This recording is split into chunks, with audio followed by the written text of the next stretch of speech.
सब लोगों को जय यीशु मसीह की। प्रभु मुझे और आपको इस अवसर पर कि उसने मुझे और आपको ये ज़िंदगी दी, ये सांसें दी हैं कि आज के दिन में और आप उसकी महिमा कर सकें अपने जीवनों से, अपनी ज़ुबान से, अपने चाल चलन से और अपने व्यवहार से। और ये मौका दिया है कि हम उसका धन्यवाद भी कर सकें और अपने बीते हुए कामों का जो उसे प्रसन्न नहीं करते, जो उसे क्रोध दिलाते हैं, जिससे वो अप्रसन्न होता है, उन कामों के लिए मैं और आप अपने लिए क्षमा भी मांग लें। प्रभु का हम धन्यवाद दें।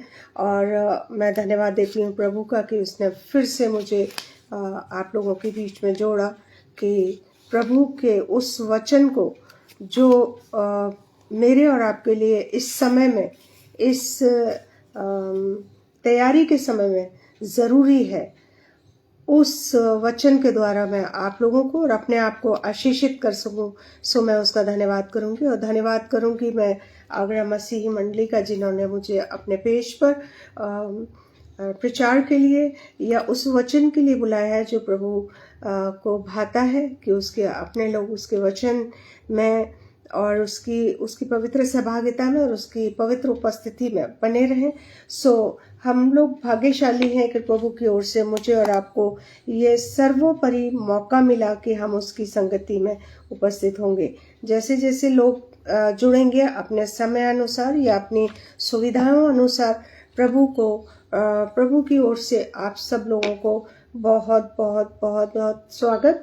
और प्रभु के वचन के द्वारा आप लोग आशीषित हों और इस वचन को अपने जीवनों में उतार सकें और इन बातों को समझ सकें कि हमारी इच्छाएं या हमारी प्रार्थनाएं या हमारी बातें जो हम प्रभु से करते हैं, जो हम प्रभु के सामने रखते हैं, वो हमारी पूर्ण क्यों नहीं होती हैं। क्या कारण है ऐसा कि जो हमने मांगा, जैसे यशाया भविष्यद्वक्ता अपने 58वें अध्याय में वहाँ पर बताया गया है कि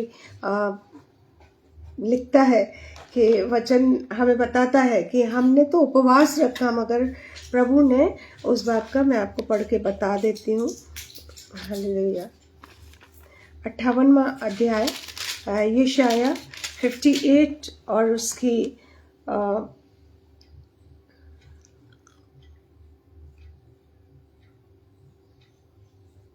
3rd वर्स है। वे कहते हैं, क्या कारण है कि हमने तो उपवास रखा परंतु तूने इसकी सुधि नहीं ली, हमने दुख उठाया परंतु तूने कुछ ध्यान नहीं दिया। सुनो, उपवास के तुम अपनी ही इच्छा पूरी करते और अपने सेवकों से कठिन कार्य कराते हो, कामों को कराते हो। यहाँ पर एक्चुअल में बताने का कारण, पढ़ने का, ये वचन पढ़ने का मेरे वचन में ये नहीं था, मगर मैं ऑल ऑफ सडन मेरे दिमाग में आया कि मैं इस वर्ष को आपको लोगों को पढ़ के सुनाऊं और मैं भी उस चीज़ को समझ सकूं कि हमारी प्रार्थनाएं कहाँ पर जाके टकरा जाती हैं, हमारी इच्छाएं, हमारी जो ज़रूरतें होती हैं वो कहाँ पर रुक जाती हैं। जब प्रभु के वचन को हम पढ़ते हैं तो प्रभु का वचन मुझे और आपको इस अध्याय में भी, यशाया के इस अध्याय में भी आगे जा कर के बहुत सी चीज़ों को उजागर करता है कि क्यों हमारे उपवास परमेश्वर को अस्वीकार्य होते हैं, या वो स्वीकार क्यों नहीं करता है। क्योंकि हम उसको प्रसन्न करने के लिए नहीं, परंतु अपनी प्रसन्नता के लिए, अपनी ज़रूरतों के लिए, अपनी आवश्यकताओं के लिए, अपने कंफर्ट जोन से उनको रखते हैं। आयशा दीदी, आपका स्वागत है प्रभु के वचन में। नुनो जे, आपका भी बहुत बहुत स्वागत है। प्रभु की ओर से आपको, आपके परिवारजनों को, आपके पूर्वजों को और आपके बुजुर्गों को और आपके जवानों को प्रभु बहुत टाइप की आशीषों से सराबोर करे और प्रभु करे कि आपके स्वास्थ्य को, आपके बच्चों के भविष्य को वो सुरक्षित करे कि उसमें होकर के हम सारी चीज़ों को प्राप्त कर सकें जो वो चाहता है। आमीन, हालेलुया। हम वचन में जाएं उससे पहले हम ज़रूर से प्रभु से बातचीत करेंगे प्रार्थना के द्वारा।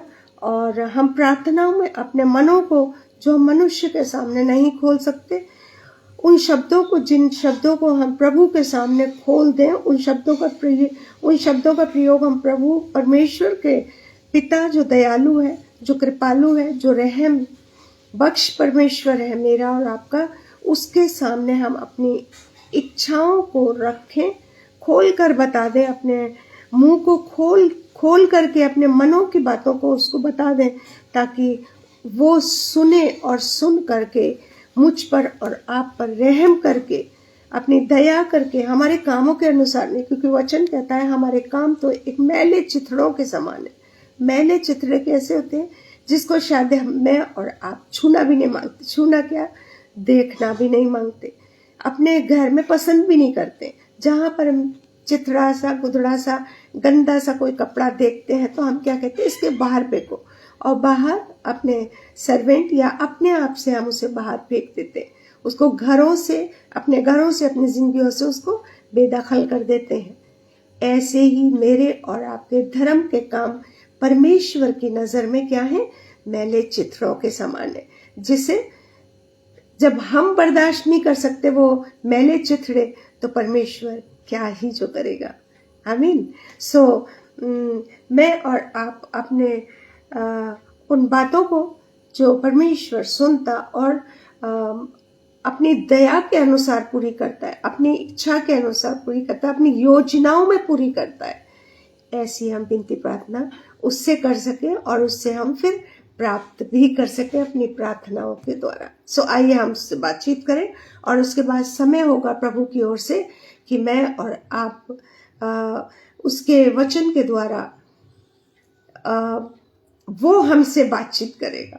अभी हम प्रार्थना के द्वारा हम उससे बातचीत करेंगे, और फिर आने वाले समय में कुछ मिनटों में वो हमसे वचन के द्वारा हमसे बातचीत करेगा कि वो क्या चाहता है, या वो वचन के द्वारा मुझे और आपको क्या संकेत देता है, क्या बताना चाहता है। आमीन। सो आइए प्रार्थना।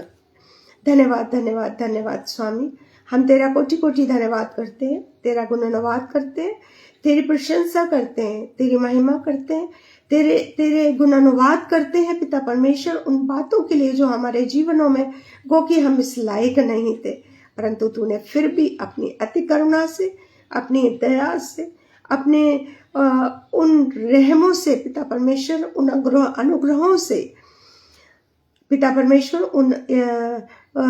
उन योजनाओं से तूने हमारे जीवन में जो अनुग्रह पर अनुग्रह और आशीषों से सराबोर हमारे जीवनों को किया है, इस पृथ्वी के जंगल स्वरूप जीवनों को तूने एक हरा भरा बना के रखा है, परंतु पिता परमेश्वर हम मनुष्य उस जीवन से संतुष्ट नहीं है। हम आगे आगे आगे आगे ऐसे जीवन में बढ़ना चाहते हैं जो प्रभु पिता परमेश्वर जो नश्वर है और कुछ क्षणिक काल का, क्षणिक सालों का हो सकता है। प्रभु वो जीवन है जिसके पीछे हर इंसान दौड़ लगा रहा है, जिसके लिए पिता परमेश्वर उसको प्राप्त करने के लिए तेरे वचन को और तेरी उपस्थिति को और तेरी पवित्र सहभागिता को नजरअंदाज करता है, जिसके लिए पिता परमेश्वर तुझसे बात करने का उसे समय नहीं रहता।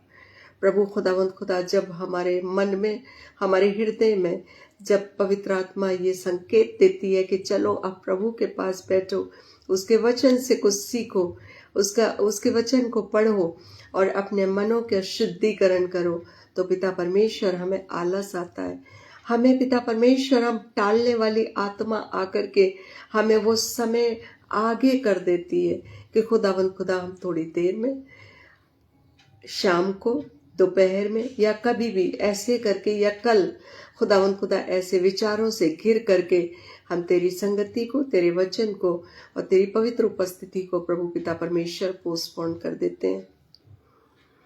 खुदावंद खुदा, हम तुझसे विनती प्रार्थना करते हैं तमाम उन बातों के लिए जो कि तेरे वचन से, तेरी उपस्थिति से, तेरी पवित्र सहभागिता से और तेरी उन आज्ञाओं से, तेरी उस प्रशंसा से जो हमें दूर करती है, जिन कामों को करके हम तुझे प्रसन्न करते हैं, उन कामों से दूर करती है। प्रभु, हम चाहते हैं कि ऐसी चीजें हमारे जीवन से, हमारी आत्मा से, हमारे मस्तिष्क से निकलने वाली हो सके। प्रभु खुदावंद खुदा, धन्यवाद हो कि तूने हमारी इस प्रार्थना को सुना है।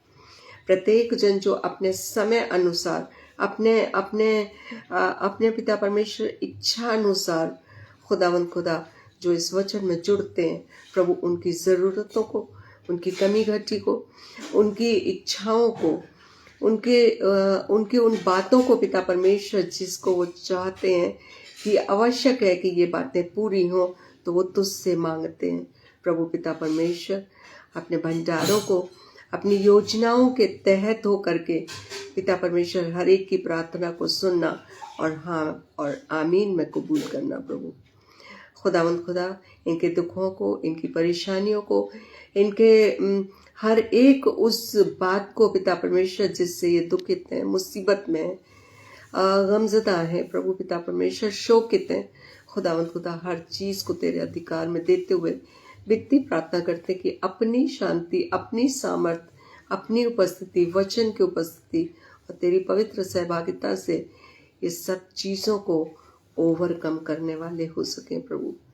दयालु पिता, आज अगर कोई खुशी में अपने जीवन के उन पलों में है जहाँ पर खुशियाँ मना रहा है प्रभु, उनकी खुशियों को दिन दूनी रात चौगनी करना, ख़ास तौर से आगरा मसीह मंडली के इस पेज को, इस प्लेटफॉर्म को पिता परमेश्वर तेरे हाथों में सौंपते हुए विनती प्रार्थना करते हैं और तेरे अधिकार में देते हैं पिता परमेश्वर कि तू जैसा चाहे अपनी महिमा के लिए खुदावंद खुदा दिन दुगनी रात चौगनी तरक्की देना प्रभु।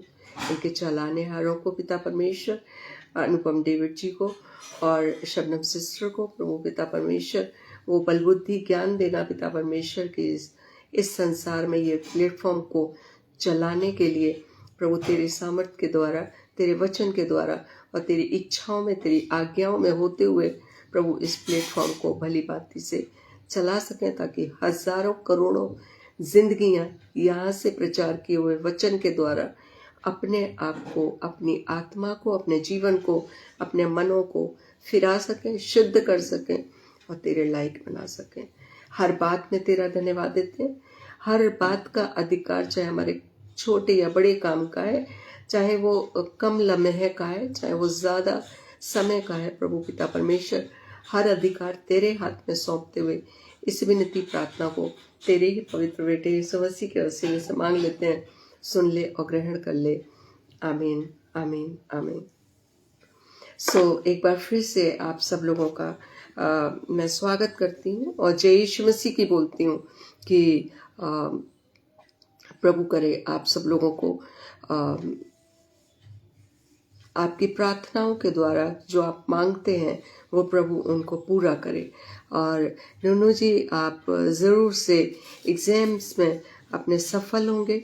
प्रभु से वो सुलेमानी बुद्धि मांगिए जिससे कि आप अपने इस संसार के हर एग्जाम्स में सफल हों और प्रभु के उस परख में भी, उस परख में, परीक्षा में नहीं, एग्जाम में नहीं, परंतु उसकी परख में, उसकी जानकारी में कि आप उस पर कितना विश्वास करते हैं, कितना भरोसा रखते हैं आप उस पर, उस परख में भी आप सक्सेस हो सकें अपने जीवन में। ऐसी मेरी विनती प्रार्थना आपके लिए है। और तमाम उन बच्चों के लिए भी जो जवान बच्चे बोर्ड के पेपर या होम एग्जामिनेशंस दे रहे हैं, उन सबों के लिए है कि प्रभु उनको वो बुद्धि दे, वो सामर्थ्य दे, वो शक्ति दे कि जिससे वो अपने एग्जाम्स में मेहनत करके, परिश्रम करके उन परीक्षाओं में सफल हो सकें, अच्छे अंकों से प्राप्त कर सकें, सफलता प्राप्त कर सकें और अपने माता पिता का नाम रोशन करें और प्रभु को धन्यवाद दें। आमीन। आइए हम आज बात करेंगे कि हमारी प्रार्थनाएं कब सुनी जाती हैं या कब अनसुनी हो जाती हैं प्रभु के द्वारा। आमीन। इंसान तो है जो अनसुना कर सकता है, परंतु बहुत ठोस सबूत होते हैं जो कि परमेश्वर के द्वारा कोई बात पेंडिंग में डाली जाती है। जैसे हमारी प्रार्थनाएं, मनुष्य, जैसे मैंने अभी आपको यशाया 58वां अध्याय बताया, उसमें बताया कि मनुष्य मुझसे पूछता है कि हमने तो उपवास रखा मगर तूने हमारी ओर ध्यान ना दिया, हमने परिश्रम किया मगर तूने उसका फल ना दिया। हालेलुया। आज हम देखेंगे कि हमारी प्रार्थनाएं कब अनसुनी करी जाती है। वचन में जाने से पहले हम सबसे पहले परमेश्वर की 3 इच्छाएं जानते हैं, जो कि परमेश्वर अपने पुत्र और पुत्रियों यानी अपने लोगों से चाहता, अपने विश्वासी जो उसके विश्वासी हैं उनसे चाहता है, या उनसे चाहता है जो उसके वचन में है, या उसकी आज्ञाओं में है, या उसकी पवित्रताई में है, या उसके आत्मिक जीवन में है। उनसे वो 3 इच्छाएं चाहता है। वो परमेश्वर की 3 इच्छाएं क्या है? मैंने पीछे भी कुछ उसकी इच्छाएं बताई थी, परंतु ये अलग इच्छाएं हैं। सो मलविंदर जी, ब्रदर जी, आपको जय यीशु मसीह की। प्रभु के वचन में, उसकी संगति में, उसकी पवित्र सहभागिता में आपका स्वागत है। आपको, आपके जीवन को, आपके अपनों के जीवन को, आपके अपने बुजुर्गों को, जवानों को, बच्चों को, सबको प्रभु ऐसी ज़ील दे, ऐसी इच्छा दे कि उसकी इच्छाओं को जानते और मानते हुए आप उसकी संगति में रह सकें। और जवान जो अभी उस स्टेज पे, उस मार्ग पर हैं जहाँ पर शायद प्रभु की इच्छा ना हो, ऐसा ना हो, तो प्रभु से उनके लिए अच्छे मार्ग की, अच्छी शिक्षा की गुहार लगाते रहें, और उनको अभी से, जो बच्चे हैं उनको अभी से आप वो शिक्षा दे सकें ताकि वो अपने बुढ़ापे तक भी उनको ना भूले। ऐसी मेरी विनती प्रार्थना आपके लिए है। सो हम 3 बातें आज जरूर से देखेंगे। पहले, वचन में जाने से पहले, प्रभु की 3 इच्छाएं हैं, जो कौन कौन सी हैं? परमेश्वर का ज्ञान। इस जिंदगी रूपी जंगल के सफर में, ये जिंदगी मेरी और आपकी जो है, जो एक जंगल रूपी, जैसे इजरायली लोग जंगल में होते हुए गए, हालांकि बहुत शॉर्ट टाइम पीरियड का वो सफर था, मगर प्रभु ने ये चाहा, परमेश्वर ने ये चाहा कि मेरे लोग मेरी ओर फिरें। ऐसा नहीं करें कि जब टाइम टू टाइम वो दूसरी मूर्तियों की पूजा करने लगे, हाथ से मूर्तियां बनाए और उसकी पूजा में लग जाएं, दूसरे देवी देवताओं के पीछे लग जाएं। वो मन उनका परिवर्तित हो जाता था कुछ समय बाद। आमीन, हालेलुया। तो वैसा वो नहीं चाहता था परमेश्वर। सो परमेश्वर ने उनका जो सफर था, बहुत शॉर्ट टाइम का था, वो 40 वर्ष का रख दिया। मेरा और आपका जीवन उस जंगल के सफर स्वरूप है जो इस पृथ्वी पर मैंने और आपने पाया है। आमीन। और जो कि मुझे और आपको वो चाहता है कि मैं और आप परमेश्वर के ज्ञान से सर्वोपरि रूप से बिल्कुल फुलफिल हो जाए। उसकी इच्छा ये है। आमीन, पहली इच्छा। दूसरी इच्छा है कि इस जिंदगी रूपी जंगल के सफर में मैं और आप उसको ग्रहण योग्य जीवन जिए, उसको ग्रहण योग्य जीवन जिए। एजरा जी, आपको प्रभु में हो करके सलाम। और प्रभु में विनती प्रार्थना करूंगी मैं प्रभु से कि आपके जीवन में, आपके अपनों के जीवन में, आपके बड़ों के, बुजुर्गों के, आपके छोटे बड़े सबों के जीवन में प्रभु ऐसा समय लेके आए कि आप सदा सर्वदा उसको प्रसन्न करने वाली और वचन में रहने वाली सदा सर्वदा बनी रहें, कि आशीषित होते रहें आप लोग। आमीन। सो सेकंड मैंने बताया कि इस जिंदगी रूपी जंगल में सफर में हम वो ग्रहण योग्य जीवन, जो उसको ग्रहण योग्य हो, वो प्रसन्न हो सके, वो जीवन हम इस पृथ्वी पे जिए। तीसरा है जो अनंत काल के जीवन की इच्छा करते हुए जिए। इस जंगल रूपी, ये जंगल है, ये संसार एक तरीके से, ये संसार जंगल है। और हमारा सफर चाहे 80 साल का है, चाहे 70 साल का है, चाहे कितने भी साल का, जो प्रभु ने मेरी और आपकी एज लिखी है, उसके अनुसार जितने भी साल का ये जीवन है, उस जीवन में मुझे और आपको उसकी इच्छा है कि मैं और आप उसका क्या करें? अनंत काल के जीवन की इच्छा करें। इच्छा करके वो चीजें करें जो कि वो चाहता है। आमीन। सो हम इसको वचन के अनुसार अगर हम देखें तो हम देखेंगे परमेश्वर का ज्ञान। परमेश्वर का ज्ञान बहुत ज़रूरी है प्रियो, बहुत ज़रूरी है। इस संसार में अगर मेरे और आपके पास प्रभु का ज्ञान नहीं है, प्रभु परमेश्वर का पवित्र ज्ञान नहीं है, तो उसके द्वारा मेरा और आपका जीवन नाश की ओर या नष्ट हो सकता है, ऐसा वचन बताता है। अगर हम होशे 4 और 6 के वचन में देखें तो वहां पर होशे लिखते हैं कि ये परमेश्वर के याजकों पर डायरेक्ट क्या था, आरोप लगाया गया था। मेरे ज्ञान के ना होने से मेरी प्रजा नष्ट हो गई, तूने मेरे ज्ञान को तुच्छ जाना, इसलिए मैं तुझे अपना याजक रहने के अयोग्य ठहराऊंगा। हालेलुया, आमीन।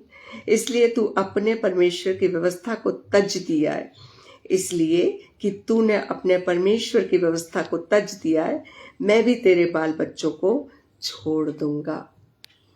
परमेश्वर का वचन मुझे और आपको बताता है कि अगर मैं और आप परमेश्वर के ज्ञान में अधूरे हैं तो सचेत हो जाएं, सतर्क हो जाएं, अपने आप को कॉन्शियस कर लें इस बात के लिए कि प्रभु का वचन मुझे और आपको बहुत अच्छी तरह, बहुत साफ सुथरी भाषा में ये बताता है कि मेरे ज्ञान के ना होने से मेरी प्रजा नष्ट हो गई। ऐसा ना हो कि मैं और आप भी नष्टता की कागार पे खड़े हों। ऐसा ना हो कि उस नरक के बिल्कुल भागीदार होकर के उसके मुंह पर खड़े हों, नरक के उस मुंह पर खड़े हुए हों। अभी भी समय है, अभी भी उसका अनुग्रह है, मुझे और आपको वहां से लौट करके उस जगह पर आना है जहां मुझे और आपको उसके पवित्र वचन का पढ़ करके, उस पर चल करके, उसके ज्ञान को अपने मन में रख के, अपने बच्चों को देकर, अपने बुजुर्गों को भी से वो ज्ञान लेकर के जो उनके पास है प्रभु का ज्ञान, उसको ग्रहण करके परमेश्वर के ग्रहण योग्य बनना है। आमीन, हालेलुया। ताकि मैं और आप उस नरक के भागीदार ना हो। थैंक यू एजरा जी वचन को डालने के लिए। प्रभु आपको बहुत आशीषित करे। सेकंड अगर वचन हम देखें तो इसी होशे की बुक को ही देखेंगे और 6वें अध्याय में 3 से लेकर के हम कुछ एक चंद पढ़ेंगे। वहां पर लिखा हुआ है, आओ हम ज्ञान ढूंढने, आओ हम ज्ञान ढूंढने। इस संसार में ज्ञान नहीं ढूंढना है, ये ऐसा ज्ञान नहीं है, परमेश्वर का ऐसा वाला ज्ञान नहीं है जो इसकी बहुत ढेर सारी तरह तरह की लाइब्रेरीज में अच्छी अच्छी बुक्स और बड़े बड़े लेखककारों की बुक्स मिलेंगी, उसमें ये ज्ञान मिलेगा।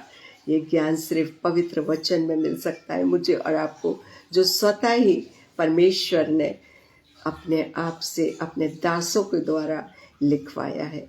ये पवित्र वचन मुझे और आपको पवित्र वचन से ही ढूंढना है। या वचन कहता है, आओ हम ज्ञान ढूंढने, वरन यहोवा का ज्ञान प्राप्त करने के लिए यत्न भी करें। सिर्फ ज्ञान ढूंढना नहीं है, सिर्फ इच्छा नहीं रखनी है, उसका प्रयत्न भी करना है। उसके लिए मुझे और आपको क्या करना है, कोशिश भी करनी है। सिर्फ बोलना ही नहीं है कि चलिए हम ढूंढते हैं, एक प्लानिंग नहीं करनी है, मगर उसको ढूंढना भी है, उसका ढूंढने के लिए प्रयास करना है। क्योंकि यहोवा का प्रकट होना भोर का सा निश्चित है, वह वर्षा के समान हमारे ऊपर आएगा, वरन बरसात की अंत की वर्षा के समान जिससे भूमि सिंचती है। कैसे आएगा उसका वचन? ये होशे 6 अध्याय उसकी 3 से लेकर के 6वीं आयत तक हम देखेंगे कि प्रभु मुझसे और आपसे परमेश्वर के ज्ञान के विषय क्या कहता है। यहाँ पर लिखा है, आओ हम ज्ञान ढूंढने, वरन यहोवा का ज्ञान प्राप्त करने के लिए यत्न भी करें, क्योंकि यहोवा का प्रकट होना भोर का सा निश्चित है। वो एक रोशनी के समान चमकेगा, एक रोशनी के समान आएगा, वरन क्या है, वर्षा के समान हमारे ऊपर आएगा, वरन बरसात के अंत की बारिश के समान जिससे भूमि सिंचती है। हालेलुया। मेरा और आपका परमेश्वर महान है, पवित्र है और वो चाहता है कि उसके पवित्र वचन के द्वारा मैं और आप वो जो सूखी भूमि है, जो सूखी बंजर जमीन है, जो मेरा और आपका जीवन है, जो जंगल रूपी स्वरूप इस सफर में चले जा रहे हैं, वो मेरा और आपका भूमि सिंच जाए। किससे? इसके वचन के द्वारा, ताकि वो मुझे और आपको, मेरी इच्छाओं को, आपकी इच्छाओं को अपनी योजनाओं के तहत, अपनी प्रसन्नता के तहत, अपने वचन के द्वारा पूर्ण कर सके। तब मैं और आप ये ना कह सकें कि हमने तो उपवास किया परंतु उसने सुधि ना ली। हमने तो बहुत कोशिश करी, उसके कलीसिया में भी जाते हैं, उसके वचन भी सुनते हैं, उसकी प्रार्थनाओं में भी जाते हैं, हम उपवास भी रखते हैं, हम दूसरों का भला भी करते हैं, सब चीज करते हैं, मगर उसने हमारी सुधि ना ली। जब हम पर कष्ट आया तो प्रभु ने ना सुनी। क्यों नहीं सुनी? क्योंकि प्रॉब्लम ये है कि हम संसारिकता के काम तो सारे कर लेते हैं जो आज्ञा रूपी हमें मिले हैं, परंतु हम उसके ज्ञान में, परमेश्वर के वचन के ज्ञान में आज भी अधूरे हैं। वो सारी चीजें करते हुए भी हम क्या करते हैं? दोहरा जीवन जीते हैं। हम धर्म के काम भी करते हैं, उसका प्रार्थना आराधना भी करते हैं, हम कन्वेंशंस में भी जाते हैं, हम चर्च में भी जाते हैं, हम कलीसिया में उठते बैठते सोशल टाइम भी बिताते हैं, मगर हमारे अंदर, हमारे घर के लोगों के साथ, हमारे समाज के लोगों के साथ, हमारे आस पड़ोसियों के साथ, हमारा जो जीवन है वो दोहरा जीवन होता है कि हम झगड़ा भी करते हैं, हम ईर्ष्या भी रखते हैं, हम क्रोध भी करते हैं, हम भेदभाव भी रखते हैं, हम तरह तरह के वो काम जो कि गलतियों 5 और उसके 19 से देख लीजिएगा, अगर मैं गलती ना करूं, 19 से देखिएगा वचन से, वहां पर सारे जो हठगर्मी भी करते हैं, हालेलुया, व्यभिचार भी कर लेते हैं कभी कभी। व्यभिचार, मैंने आपको कई बार बताया कि व्यभिचार सिर्फ एक शारीरिक व्यभिचार नहीं है, परंतु कई तरीके के व्यभिचार हैं जो इंसान, मैं और आप, पता नहीं कितनी बार दिन में करते हैं। इन सारी चीजों को करके हम दोहरा जीवन जीते हैं जो कि परमेश्वर को पसंद नहीं है।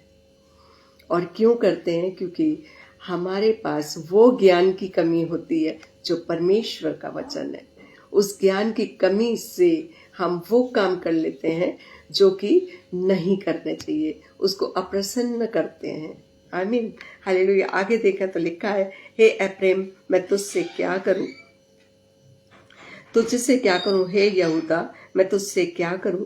तुम्हारा स्नेह तो भोर के मेघ के समान और सवेरे उड़ जाने वाली ओस के समान है। यानी मतलब हमारा जो प्रेम परमेश्वर से उतना रहता है जब तक हम बाइबल पढ़ते हैं, जब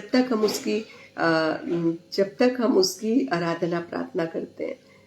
चर्च के अंदर का स्वरूप मनुष्य का, या उसका स्वभाव, या उसका उठना बैठना, या उसका बोलना एक परमेश्वर को भाने वाला होता है, परंतु जैसे ही हम उसके भवन से बाहर निकलते हैं तो हमारा जीवन कैसा होता है? हम आपस में मिलते जुलते हैं और हम फिर वहीं पर प्रभु के भवन के बाहर हम क्या करने लगते हैं? बुराइयां करने लगते हैं एक दूसरे की। हो गया ना दूसरा जीवन? वो नहीं करना है। उसकी प्रशंसा में, उसके वचन की और महिमा करते हुए, उसका धन्यवाद करते हुए कि प्रभु ने अपने दास के द्वारा मुझे और आपको वो वचन दिया, वो ज्ञान दिया है वचन का, परमेश्वर के वचन का, कि हम और आगे बढ़ सकते हैं, बल्कि हम इंसानों की आपस में एक दूसरों की बुराइयां करने लगते हैं। तो प्रार्थना कहाँ सुनी जाएगी? वो तो अनसुनी हो गई ना, क्योंकि हम तो 2 तरह का जीवन जी रहे हैं, हाँ भी और ना भी। प्रभु की इच्छा का जीवन, उसकी आज्ञाओं के तहत भी चल रहे हैं, मगर अपनी इच्छाओं को, अपनी अभिलाषाओं को, अपने उस मनोरंजन को, जिससे कि हमें शायद बहुत अच्छा लगता है दूसरों की बुराई करना, दूसरों को नीचा दिखाना, या दूसरों से ईर्ष्या करना, उसमें भी हम आगे बढ़ते चले जाते हैं। इसलिए मेरी और आपकी प्रार्थनाएं क्या होती हैं? रुक जाती हैं। हम किसी को आगे बढ़ता देख करके भी थोड़े से ईर्ष्यालु हो जाते हैं। दूसरों के घर में चीजें आती हैं, कोई अच्छी चीज आई, सपोज फ्रिज आया, टीवी आया, अब ये सारी चीजें कॉमन हो गई हैं, पर फिर भी किसी के पास थोड़ा सा अच्छी चीज आ गई तो हम क्या करते हैं, ईर्ष्या करने लगते हैं। उसके लिए हम क्या करते हैं, प्रभु से कहते हैं, अपनों से कहते हैं कि ये चीज तो हम भी लेके आएंगे जरूर से, चाहे हम उसको अभी जरूरत नहीं है उन चीजों की, मगर फिर भी हमारे मन में ये विचार आते हैं। इन विचारों से मैं और आप उसकी अपनी प्रार्थनाओं को उसके कदमों में रखते तो जरूर है, मगर पूर्ण होने में पोस्टपोन्ड हो जाती हैं। ये कारण है। प्रभु उतना ही दयालु है, उतना ही कृपालु है, वो हर पल हर क्षण एक सा है, मगर हमारे चरित्र, हमारे व्यवहार और हमारे जीवनों को जो बदल जाती है, जैसे इजरायली लोग बदल जाते थे उस 40 सालों के सफर में, उस जंगल के सफर में, वैसे ही हमारे भी विचार और हमारी इच्छाएं बदल जाती हैं, हमारा व्यवहार बदल जाता है, हमारा आचरण बदल जाता है, हमारा चरित्र बदल जाता है। हम अंधेरे को पसंद करके अंधेरे में वो काम करना चाहते हैं जो प्रभु का वचन और प्रभु की आज्ञाएं और प्रभु की इच्छा में नहीं होती। आमीन, हालेलुया। सो आगे और अगर हम देखें तो इस कारण मैंने भविष्यद्वक्ताओं के द्वारा मानो उन पर कुल्हाड़ी चलाकर उन्हें काट डाला और अपने वचनों से उनको घात किया, और मेरा न्याय प्रकाश के समान चमकता है, क्योंकि मैं बलिदान से नहीं। उसने भविष्यद्वक्ताओं द्वारा भविष्यवाणी भी करवाई है, जो इस पवित्र वचन में हम पढ़ते हैं, सीखते हैं, उनके द्वारा समझते हैं उसके ज्ञान को, उसके वचन को। तो सब चीजें कि देखो ऐसा होता है, ऐसा जैसे हिजकिय्याह राजा के लिए उसको बताया गया कि तू ऐसे बीमार, जब वो प्रभु के उसमें थोड़ा सा कुताई बख्शा तो वो बीमार पड़ा, और ऐसा बीमार पड़ा, मगर फिर भी उसने गिड़गिड़ा के प्रार्थना करी, हे प्रभु। जब उसको यशायाह भविष्यद्वक्ता ने बताया तू आज की रात मरने वाला है, आज तू खत्म हो जाएगा, तब उसने भीत की ओर, दीवार की ओर अपना मुख करके और बिलक बिलक कर रोया, हे प्रभु, मैं तो सदा काल के लिए मैं तेरे काम करते आया, तेरी इच्छा पर चलते आया, प्रभु मुझे क्षमा कर। और पता है उसकी प्रार्थना कबूल हुई और उसे 15 साल का जीवन और आगे मिला। जहां पर ये घोषणा हो चुकी थी, उसने अपने भविष्यद्वक्ता द्वारा ये बता दिया था आज ही तू खत्म हो जाएगा, मृत्यु आ जाएगी, परंतु फिर भी परमेश्वर ने अपना वो फैसला बदल के कहा 15 साल का और जीवन आगे दे दिया। आमीन। क्या मैं और आप अपने गुनाहों को, अपने पापों को, अपनी बदकारियों को उसके सामने बैठ करके बिलक बिलक कर रो करके और ये प्रण करते हैं कि प्रभु जो हुआ सो हुआ, अब आगे नहीं होगा, प्रभु मेरी रक्षा करना और मुझे क्षमा कर। मैं और आप भी वो जीवन, चाहे रोगग्रस्त है, चाहे संसारिकता के रोगों से, तरह तरह की बातों से ग्रस्त है, उन सब चीज़ों से छुटकारा पा सकते हैं। किस बात में? कि मैं और आप उसके ज्ञान में आगे बढ़ते जाएं, ताकि हम उसको प्रसन्न कर सकें। हालेलुया। नहीं तो उसका जो भविष्यद्वक्ता द्वारा जो मानो उसका कुल्हाड़ा चलाकर उसने काट डाला है, मतलब जैसे एक पेड़ जो होता है कुल्हाड़े के द्वारा काट दिया जाता है, आमीन, मगर फिर भी वो अगर जड़ से ना निकाला जाए, ऐसी ऊपरी से काटा जाए, तो उसकी जड़ें फिर से फलवंत होती हैं। प्रभु चाहता है कि भविष्यद्वक्ताओं द्वारा जो अपने आप को मायूस कर लिए थे, अपने आप को ऐसे कर लिए थे कि अब कुछ नहीं होने वाला, मगर फिर भी वो भावना है कि प्रभु सुनने वाला परमेश्वर है, प्रभु दया करने वाला परमेश्वर, उससे मांगो तो वो देगा। और हिजकिय्याह राजा ने मांगा तो उसने 15 साल अपने जीवन में और जुड़वा लिए परमेश्वर से। आमीन, हालेलुया। क्योंकि मैं बलिदान से नहीं, स्थिर प्रेम से ही प्रसन्न होता हूँ। प्रभु का वचन मुझे और आपको कहता है कि वो बलिदान से, चाहे वो मेढ़ों का बलिदान हो, चाहे हमारे जीवन की किसी ऐसी चीज का जो हमें बहुत प्रिय, हम उसको चढ़ा दें, हम उसको दे दें, हम उसका उसका दान करते हैं, उससे वो प्रसन्न नहीं होता। वो हमारे जीवनों से सिर्फ एक ही चीज चाहता है कि हम स्थिर किस में रहें, प्रेम में रहें, स्थिरता प्रेम में प्राप्त करें। तो मेरा और आपका जीवन क्या होगा, उसको ग्रहण योग्य होगा, वो प्रसन्न हो जाएगा। और होम बलियों से अधिक यह चाहता हूं कि लोग परमेश्वर का ज्ञान रखें। वो होम बलियों और मेल बलियों और उन बलिदानों से प्रसन्न नहीं होता जो कि हमारे पूर्वज दिया करते थे, जो इजरायली लोगों को, याजकों को देना पड़ता था। लोग याजक के पास आते थे कि यह हमारा बलिदान चढ़ा दो, वो अब नहीं, क्योंकि प्रभु परमेश्वर पिता ने अपने प्रिय पुत्र को अपने अनुग्रह के तहत मनुष्य के लिए अपने प्रिय पुत्र को बलिदान कर दिया है। उसके लहू ने मुझे और आपको पवित्र किया और धर्मी किया है। आमीन। अब वो जीवन मुझे और आपको त्याग देना चाहिए। उसके उसके वचन का ज्ञान रखना बेहद जरूरी है। आमीन, हालेलुया। क्योंकि वो बलिदान से नहीं, स्थिर प्रेम ही से प्रसन्न होता है। और होम बलियों से अधिक वह चाहता है कि लोग परमेश्वर का ज्ञान रखें। मुझे और आपको उसके ज्ञान को अपने जीवनों में इनहेरिट करना है। आगे अगर हम देखें तो जो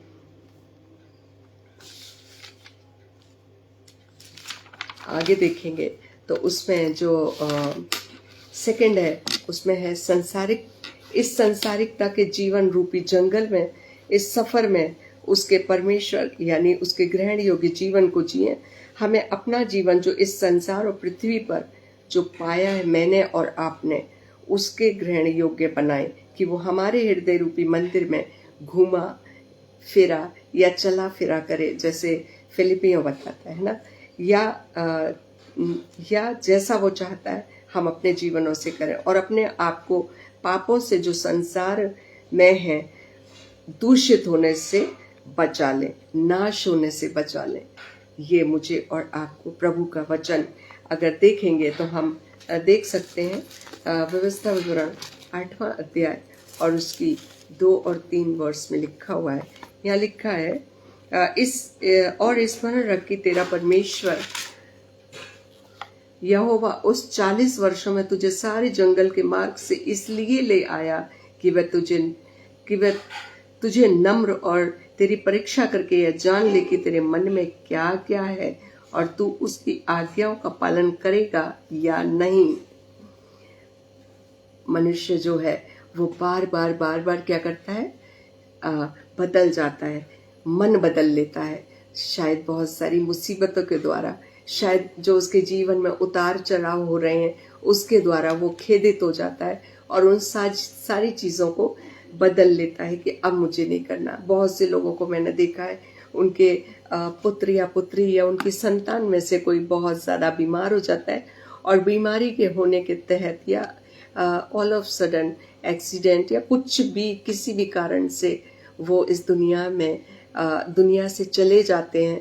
तो क्या होता है, बहुत से लोग होते हैं कि परमेश्वर तो है ही नहीं, हमें परमेश्वर से बातचीत अब नहीं करनी है, हमें उसकी संगति नहीं करनी है, हमें उसका वचन नहीं पढ़ना है। वो इतना दूर हो जाते हैं, इतना दूर हो जाते हैं कि प्रभु उनको फिर भी ताकता रहता है और सोचता रहता है कि मेरा बच्चा कब मेरे पास वापस ही लौट के आएगा और कब मेरे से बातचीत करेगा। और वो इन चीज़ों की फिर भी ख्वाहिश रखता है कि हमारा जीवन नम्र होकर के, दीन होकर के, उसकी बातों में, उसके वचन में और उसकी संगति में रिन्यू होकर के उसके जैसा जीवन जी सकें। और इसको 3rd वर्स को अगर हम देखें तो उसने तुझको नम्र बनाया और भूखा भी होने दिया, फिर भी वह मन्ना जिसे ना तू और ना तेरे पुरखा ही जानते थे वही तुझको खिलाया, इसलिए कि वह तुझको सिखाए कि मनुष्य केवल रोटी से ही नहीं जीवित रहता परंतु जो जो वचन यहोवा के मुख से निकलते हैं उनसे ही वह जीवित रहता है। मेरा और आपका जीवन जो है अगर नम्र और दीन नहीं होगा तो क्या है कि प्रभु का वचन कहता है ये सारा जीव जो ईश्वर ने अपने पुत्र को इस संसार में भेजा, वो एक तरीके का उदाहरण रूपी था। उसने एक एग्जाम्पल बना के भेजा इस संसार में कि देखो जैसे मेरे पुत्र का स्वभाव है, और ये फिलिपियों 2:5 में हम देख भी सकते हैं, उसमें लिखा है यीशु का जैसा स्वभाव है वैसा तुम्हारा भी स्वभाव हो। उसने एग्जाम्पल दिया है, उसने एक उदाहरण दिया है, फिर भी मैं और आप उसमें चूक जाते हैं। यहाँ पर सिर्फ बताना चाहता है कि इस रेस से पीछे हो जाओ, जो कि एक खाने पीने की है, जो एक रोटी की है, जो संसारिकता की है। उन बातों की खोज करो जो कि मेरे और आपके जीवन के लिए जरूरी है, और वो क्या है? प्रभु का वचन है, प्रभु की संगति है, प्रभु की इच्छा पूर्ण करने की जील है। उसमें लगना है मुझे और आपको। और कहता है यहाँ पर, हम मत्ती में भी देखते हैं, जब यीशु मसीह की परीक्षा हो रही थी शैतान के द्वारा, तो शैतान को यीशु मसीह बताते हैं कि जब वो कहता है कि जब तू इतने दिन उपवासी रहा तो तुझे भूख लगी होगी, तो इन पत्थरों से कह दे कि रोटी बन जाए, और बन जाएंगे तब तू इनको खा ले और तृप्त हो जा। मगर यीशु कहता है, वचन के द्वारा उसको उत्तर देता है, ऐसी मैं और आप भी जब शैतान या दुष्ट लोग हमारी परीक्षा करें, या वो हमें सताएं, या जब हमें परेशान करें, तो तब मैं और आप भी ज्ञान उसका इसलिए ज़रूरी है कि हम भी उसके वचन के अनुसार उनको जवाब दे पाए, यानी दीनता और नम्रता में हो करके अपने जीवनों को उनको वो जवाब दें जो कि हमारी जुबान के द्वारा नहीं, परंतु हमारी व्यवहार और हमारे आचरण और हमारे स्वभाव के द्वारा उनको वो जवाब मिल सके, ताकि प्रभु करे कि कुछ समय बाद उनका भी जीवन उन बातों से बदल जाए, जैसे यीशु मसीह का जीवन देखकर और समझकर लोगों के मन परिवर्तन होते थे। आमीन, हालेलुया। उसके आश्चर्य कर्म देख करके मन परिवर्तन होते थे। आमीन। हालांकि उसमें बहुत से ऐसे थे जो रोटी की उसमें चलते थे, मंशा में चलते थे कि अब खाने को मिलेगा। यीशु जब है उसके पीछे चलो ताकि हमें संसारिकता की रोटी मिल जाए। मगर बहुत से ऐसे थे जो आत्मिक रोटी के भूखे थे, प्यासे थे, वो उस वजह से चलते थे। आमीन, हालेलुया। प्रभु का वचन मुझे और आपको अपने हृदय में बसा लेना है।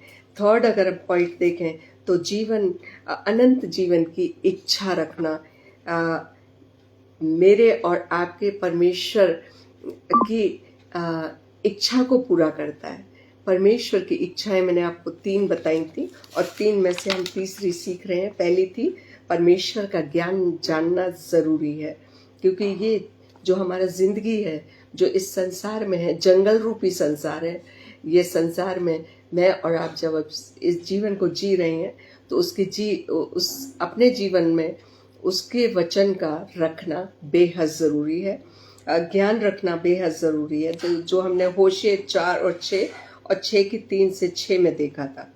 और होशे उसके बाद हमने सेकंड को देखा कि इस संसारिक जीवन रूपी जंगल के सफर में मुझे और आपको अपना जीवन उसको ग्रहण योग्य बनाना है या जीना है। थर्ड जो है वो है अनंत जीवन की इच्छा रखनी है। जब तक मैं और आप अनंत जीवन की जो उसके बताए अनुसार, उसके वचन अनुसार, उसकी इच्छा अनुसार, उसकी आज्ञा अनुसार प्राप्त करेंगे,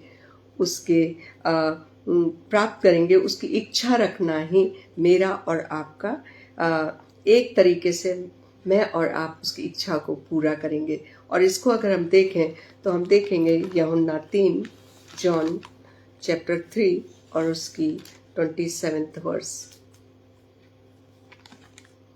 हालेलुया, थैंक यू जीसस।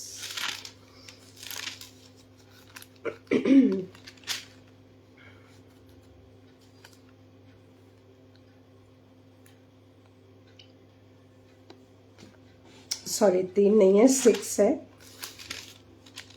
यूहन्ना 6 और उसकी 27th वर्स। यहाँ इस तरीके से लिखा है, नाशवान भोजन के लिए परिश्रम ना करो, परंतु उस भोजन के लिए जो अनंत जीवन तक का ठहरता है, जिसे मनुष्य का पुत्र तुम्हें देगा, क्योंकि पिता अर्थात परमेश्वर ने उसी पर छाप लगाई है। प्रभु के उस जो इस संसार में जो नाशमान भोजन है, उस भोजन के पीछे आजकल जो मनुष्य है वो क्या है, भाग दौड़ में लगा हुआ है। उस भोजन के लिए वो तरह तरह के परिश्रम करता है, तरह तरह के झूठ भी बोलता है, तरह तरह की बातें भी करता है, तरह तरह के ऐसी चीजों में चला जाता है जो कि वचन के द्वारा क्या है, ठीक नहीं है, प्रभु की इच्छा में नहीं है। परंतु वचन मुझे और आपको बताता है कि क्या करना है, नाशवान भोजन के लिए परिश्रम नहीं करना है। वो वचन ये भी कहता है, क्या कहता है, पहले तुम परमेश्वर के राज्य की खोज करो तो ये सारी चीजें जो है वो तुम्हें स्वतः ही मिल जाएंगी। जब मुझे और आपको ये सारी चीजें मुहैया करा देगा परमेश्वर, तो मुझे और आपको सिर्फ एक फोकस करना है कि उसके राज्य की खोज करनी है, अपने आप को उसको ग्रहण योग्य बनाना है, अपने आप अपनी इच्छा को इस बात में रखना है कि मुझे और आपको वो अनंत काल के जीवन में प्रवेश करना है, चाहे कुछ भी हो जाए। जैसे एक जिद हो जाती है ना कि मुझे भी कुछ कमा करके अपने बच्चों को आगे बढ़ाना है, या मुझे भी अपने जीवन में अपने घर परिवार को देख करके वो स्टैंडर्ड प्राप्त करना है जो दुनिया वालों का है। मैं भी दिखा दूंगा उसको कि मैं भी कुछ कर सकता हूँ। हम उस जिद में चलते हैं, मगर प्रभु का वचन आज मुझे और आपको बता रहा है कि किस जिद में चलना है, इस जिद में कि उसके अनंत काल के जीवन की इच्छा रखनी है और उसी में परिश्रम करना है। आमीन, हालेलुया। थैंक यू एजरा जी वचन डालने के लिए। और क्योंकि पिता अर्थात परमेश्वर ने उसी पर छाप लगाई है। आमीन। ये वो जीवन है जो कि अनंत काल का जीवन है, जो जैसे इस संसार का जीवन, जैसे जो शरीर रूपी जीवन है, ये तो कुछ समय का है, कुछ सालों का है, जो निर्धारित होकर के परमेश्वर की ओर से आया है इस पृथ्वी पर, उसको जाना ही पड़ेगा, उसको नाश होना ही पड़ेगा। इस संसार की हर वस्तु नाश होगी, नश्वर है।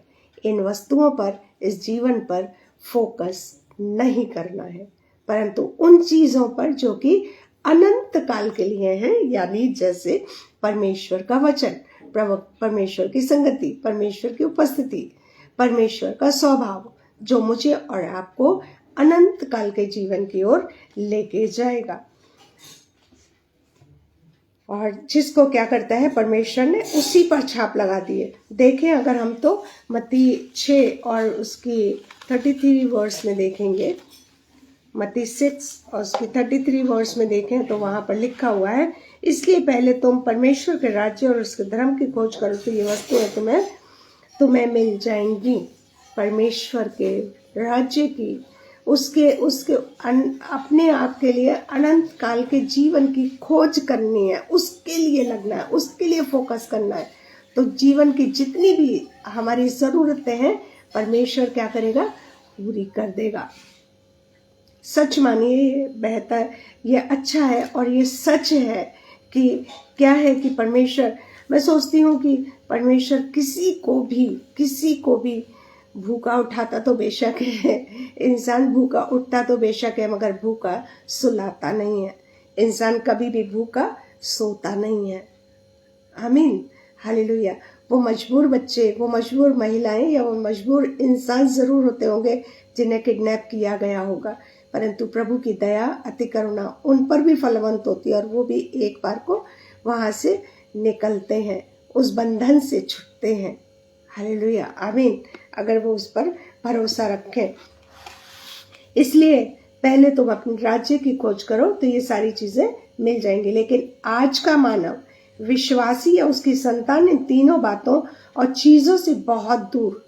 मैं भी जब तक इस वचन से वाकिफ नहीं हुई थी तो शायद मेरा भी जीवन भी तो मतलब मैं मान सकती हूँ कि कहीं तो कहीं कुछ कमियां थी, ठीक है, मगर क्या है, इन चीजों से बहुत दूर और खाली है, और अभी तक के प्रचार के रूप में शायद सामने नहीं आया जो ये पॉइंट्स मैंने आपको बताए हैं। बहुत से लोग ऐसी चीजों से अपनी प्रार्थना को रुकवा लेते हैं परमेश्वर के द्वारा। ऐसी प्रार्थना जब हम करते हैं, ऐसा जीवन जब हम जीते हैं, तो हमारी प्रार्थनाएं परमेश्वर की नज़र में पोस्टपोन्ड हो जाती हैं, जिनसे हम बड़े परेशान और दुखित और इस बात को कह पाते हैं वचन के द्वारा, जैसे वचन में लिखा है कि हमने उपवास तो रखा परंतु तूने हमारी सुधि ना ली। आमीन, हालेलुया। तिमुथियुस, अगर हम ये इन बातों को देखें तो 2 तिमुथियुस और उसके 4th चैप्टर को, 2 तिमुथियुस और उसके 4th चैप्टर को देखेंगे और उसकी 3rd 4th वर्स को देखेंगे। 2 तिमुथियुस 4th चैप्टर उसकी 3rd 4th वर्स को देखेंगे, जहाँ लिखा है,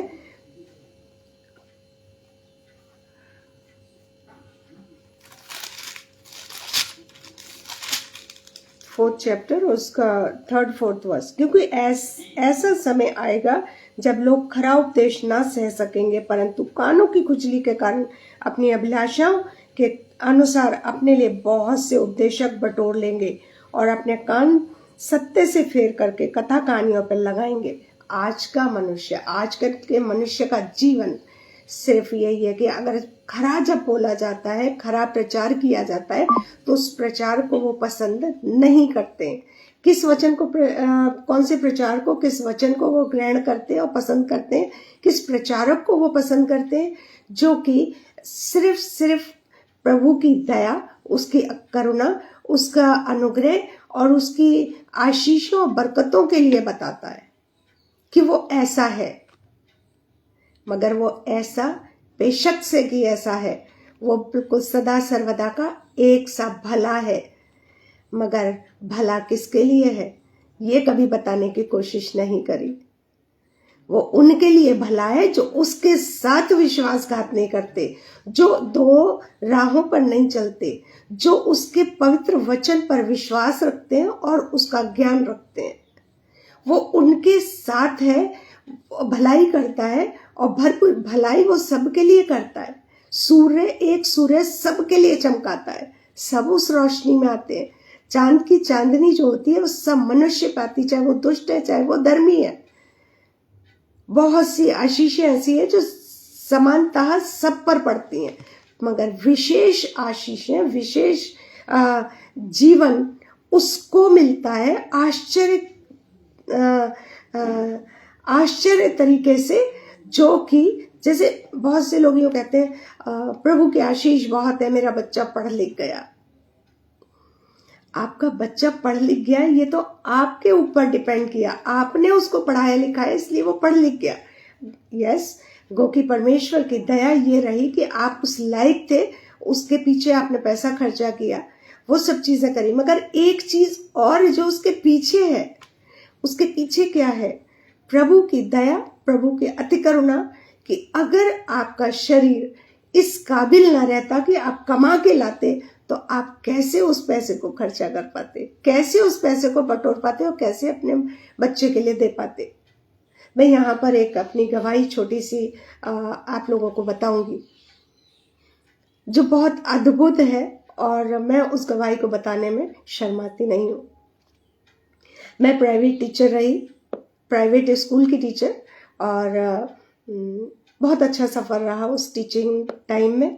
प्रभु ने बहुत मदद करी और बहुत असहाय होकर के, बहुत क्राइसिस होते हुए भी मैंने अपनी बेटी को प्रभु की दया से, उसकी अति करुणा में पढ़ाया।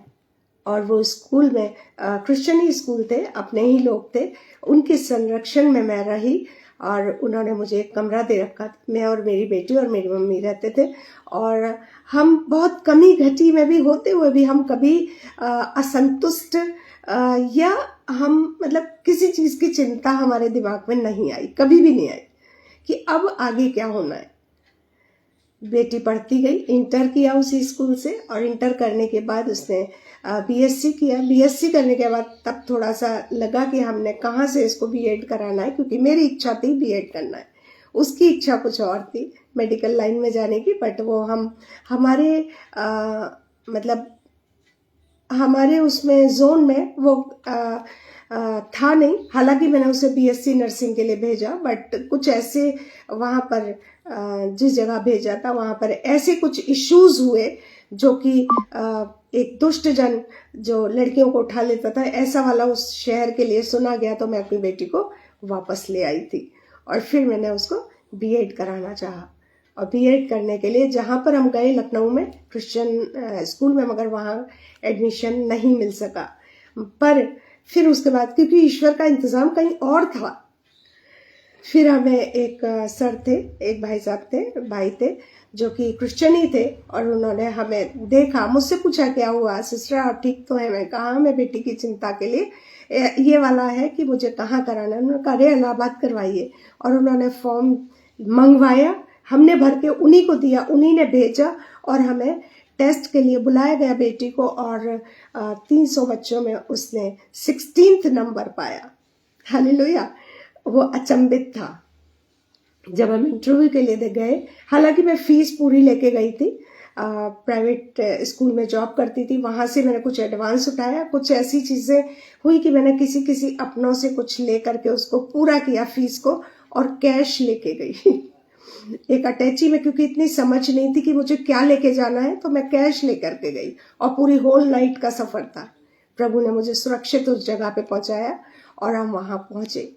और वहां पर जा करके जब ऐसे इंटरव्यू चल रहा था, तब उन्होंने सब चीजें पूछी मुझसे, क्या करती हैं, कैसे रहती हैं, क्या है, परिवार में कौन कौन है। तब मैंने बताया उनको कि मैं और मेरी बेटी और मेरी मम्मी है। तो उन्होंने कहा आप तो इतना तनख्वाह, और 1500 तनख्वाह थी मेरी पर मंथ, 1500, 1500। हालेलुया। उन्होंने कहा कि आप ऐसे कैसे कर पाएंगे? मैंने कहा प्रभु करेगा, मैं नहीं कर पाऊंगी, मुझे पता है मैं नहीं कर पाऊंगी, मगर मेरा प्रभु करेगा। और हम बाहर चले गए। उन्होंने कहा जाइए फीस विंडो पे आप अपनी बेटी की फीस जमा करिए जाके। हम बैठ गए जाके उस हॉल में जहां पर सब लोग इंतजार कर रहे थे और पेपर्स की चेकिंग चल रही थी। वहां जाके बैठे, वहां एक ग्रुप कुछ ऐसी बातें कर रहा था कि यहाँ कंसेशन भी होता है, पास्टर्स का इतना इतना होता है, और जो कलीसिया के लोग होते हैं उनका इतना होता है, अगर वो मेथोडिस्ट चर्च के मेंबर्स हैं तो। मैं फिर से उस ऑफिस गई जहां पर हमने इंटरव्यू दिया था, और वहां पर हम बैठे रहे। कैमरे में उन्होंने देख के हमें दोबारा से बुलाया अंदर, और मैंने फिर गई। मैंने कहा सर मैंने ये सुना है कि आप लोग कंसेशन भी करते हैं, तो अगर कंसेशन हो सकता हो तो प्लीज। तो उन्होंने कहा अच्छा ठीक है, कितना चाहती हैं आप कंसेशन? ऐसे उन्होंने क्वेश्चन, बहुत ढेर सारे क्वेश्चन मुझसे किए, और कहा कि मथुरा में आप किस किस को जानती हैं? मैंने बताया जिस स्कूल में पढ़ाती थी मैं, और उस स्कूल में मेरी बेटी पढ़ती थी, मैंने उसके लिए बताया कि उन लोगों को मैं जानती हूँ, और वो अच्छे संपन्न लोग हैं, उनका स्कूल चलता है। उन्होंने कहा अच्छा ऐसे ऐसे है, ये है वो है, उनके कितने बच्चे हैं, उनका नाम क्या है, वो सारी चीजें पूछी। तब मैंने उन्हें बताया कि ये नाम है, और उनके 2 दामाद हैं, और एक दामाद एटा में रहते हैं, ऐसे करके। तो एटा का कोई मैनेजमेंट में बैठे हुए थे। उन्होंने कहा अच्छा एटा वाले दामाद को आप जानती हैं? मैंने कहा हाँ मैं भी जानती हूँ, और वो भी मुझे जानते हैं। उन्होंने कहा अच्छा ठीक है, अभी बात करते। वो चुपचाप से उठ के बाहर चले गए, और उन्होंने बात करके आए जब, तो उन्होंने वहीं स्टॉप करवा दिया हमारा इंटरव्यू। कहा कि बस अब इनसे कुछ मत पूछिए। ये बहुत हाई क्या बोलना चाहिए, मैं वर्ड को भूल रही हूँ। उन्होंने मेरा जेट चेक जो था परमेश्वर ने उनके द्वारा लगवा दिया। और आप बिलीव करेंगे शायद आप भी बिलीव ना कर पाए कि हमने 75% लेस पर अपनी बेटी को बीएड ही नहीं परंतु एमएड भी उसी कॉलेज से करवाया। ये होती है प्रभु की अति करुणा, ये होती है प्रभु की दया, ये होती है प्रभु की वो आशीष है जो हर एक पर नहीं करता है। सूरज की रोशनी तो वो सब पे चमकाता है, खाने के जरिए तो वो सबके लिए देता है, परंतु जो उसने मेरे लिए तरह तरह की गवाहियां मेरे जीवन में जो उसने मेरे लिए करी, मेरी बेटी के लिए करी, मैं आज भी सोचती हूँ तो मैं ये सोचती हूँ कि ना मेरी जहाँ जान पहचान थी, ना मैं किसी को जानती थी, मगर प्रभु ने मेरे जीवन में वो कार्य कराया जिसके लिए मैं असमर्थ थी। मैं इस काम को पूरा देना पड़ा, परंतु मेरी बेटी ने हाई क्वालिफाइड होकर के वहां से निकली, और ऐसा स्टूडेंट कि जिसका कोई जवाब नहीं। आमीन, हालेलुया, प्रेज द लॉर्ड। सो अपने जीवनों को उसके द्वारा, उसकी इच्छा में, उसके वचन में, उसकी ज़ील में, उस ज़ील में कि जहाँ पर मुझे और आपको उसके अनंत काल के जीवन के लिए तैयार करना है, खोज करनी है, तो ये सारी संसारिकता की वस्तुएं अपने आप मिल जाएंगी, आपको कुछ करना नहीं पड़ेगा। आमीन। सो प्रभु करे आज के वचन के द्वारा मैं और आप बहुत बहुत आशीषित हो, और बहुत सी उन बातों के लिए जिनके लिए मैं और आप चिंतित थे, परेशान थे, दुखित थे, उन बातों को इस वचन के द्वारा रखें, तुलना करें, और फिर प्रभु का धन्यवाद करें, और प्रभु से मांगे कि प्रभु मुझे अपनी तीनों इच्छाओं में शामिल करके और मुझे उन चीज़ों से पूर्ण कर दे कि जो तू चाहता है। आमीन। May God bless you, all of you, और प्रभु आप लोगों को सबको बहुत आशीष से सराबोर करे। जय यीशु मसीह की।